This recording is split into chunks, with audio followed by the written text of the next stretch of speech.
Oi professor, oi turma. Hoje eu estou aqui para apresentar o código de uma calculadora que eu fiz no Calango. Então vamos lá. O objetivo disso vai ser fazer uma calculadora para tentar mostrar todos os conteúdos que a gente aprendeu durante as aulas de Calango. Então eu vou estar mostrando os operadores básicos, as condições, repetições, vetores, entre outros. Então a entrada vai ser a operação que a gente deseja utilizar. Pode ser uma adição, pode ser uma subtração, multiplicação, elevação de expoentes, entre outros. E a saída, e também os números, né, que na entrada, que a operação vai requerir. Na saída, vai ser o resultado da operação que a gente deseja utilizar. Então vamos lá. Aqui no início a gente tem as variáveis, né, a declaração das variáveis. Então, durante todas as operações, todo o código, a gente vai estar utilizando essas variáveis. No momento eu não vou explicar todas, eu vou explicar só o texto C, que vai ser a variável que vai ser utilizada para ser detectada, para ver qual operação a gente vai utilizar. Então se eu dar um play aqui, através desses escrevas, ele já vai utilizar para fazer a estrutura disso daqui. Então ele já vai escrever tudo isso daqui.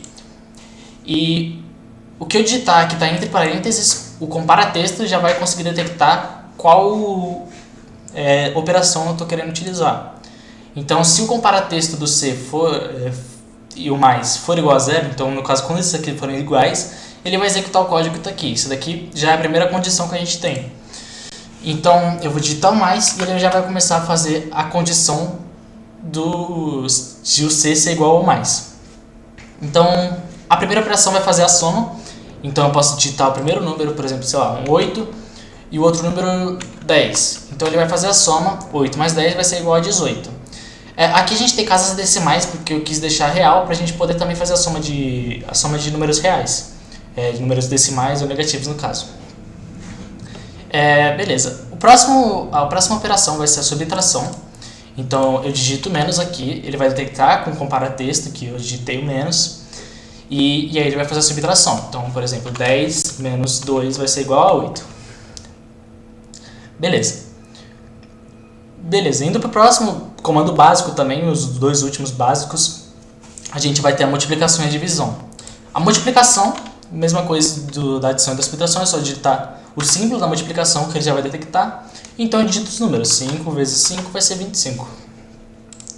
O próximo é a divisão, mas aqui já tem uma coisa nova aqui, que é um comando de condição, que no caso é o ou. Se eu digitar tanto a barra inclinada para a direita quanto a barra inclinada para a esquerda, ele vai detectar e vai executar essa operação aqui. Então eu vou digitar, por exemplo, a barra inclinada para a esquerda e eu posso já fazer a divisão. Então 70 dividido por 5 vai ser 14. Beleza. Então essa é a operação de divisão. Indo agora para um comando de matemático, vai ser a raiz quadrada. Então aqui, esse é o motivo que eu quis utilizar o comando comparatexto e não um caractere ASCII, porque aqui eu, ao invés de utilizar um caractere apenas, eu quis utilizar um texto. Então no caso vai ser um RQ, que é um texto. Então em todos são textos, não são caracteres, não dá para transformar dois caracteres em um só. Então eu vou digitar o RQ aqui e ele vai calcular a raiz quadrada do número que eu digitar. Então ele pede o número aqui, eu digito o número, eu vou digitar 400, por exemplo, e a raiz quadrada vai ser 20.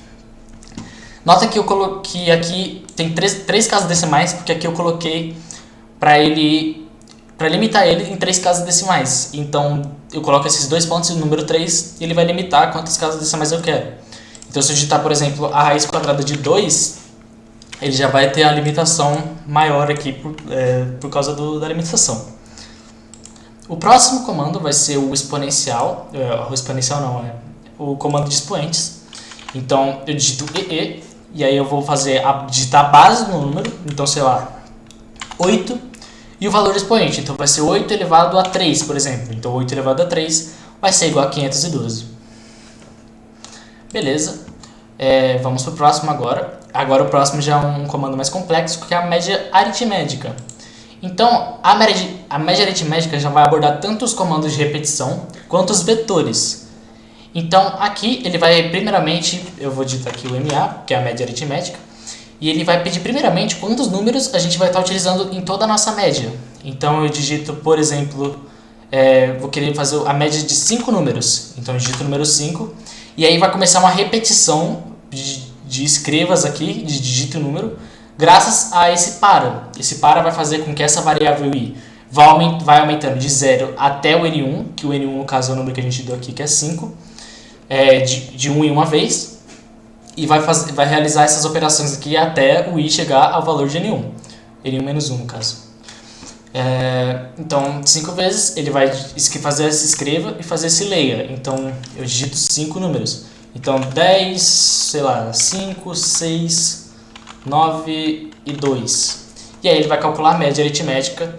E aqui ele também faz outro comando de soma, que no caso ele vai ficar somando cada número que a gente digitou aqui por causa que está armazenado no vetor MA, média aritmética, e no i. Então aqui, por exemplo, ele vai armazenar no valor de i, na posição de i no caso, então a primeira posição vai ser 0, por exemplo. Então quando o i for 0, ele vai armazenar no MA, na posição 0, o primeiro valor que a gente digitou, que no caso foi 5, então o primeiro valor foi 5, ou 10 no caso. E é isso, daí ele vai armazenar e depois ele vai ficar fazendo a soma por causa disso daqui, que soma vai ser, soma é igual a soma, mais o valor do vetor na posição i. E aí vai ficar fazendo essa soma e por fim ele só divide pela quantidade de números que a gente digitou aqui no início, que vai dar a média. Beleza, o próximo comando e o último é a média ponderada. Então, a média ponderada é basicamente uma média aritmética, porém a gente atribui um peso nelas, né? Então aqui a gente vai estar fazendo basicamente as mesmas coisas, só que aqui a gente está usando dois vetores no caso, que é para calcular o vetor das médias ponderadas e do peso de cada nota, né, de cada média, de cada número no caso. Então eu primeiro digito quantos números vão ser utilizados, eu vou digitar 3, por exemplo, e aí eu posso digitar o número 10 e o peso dele.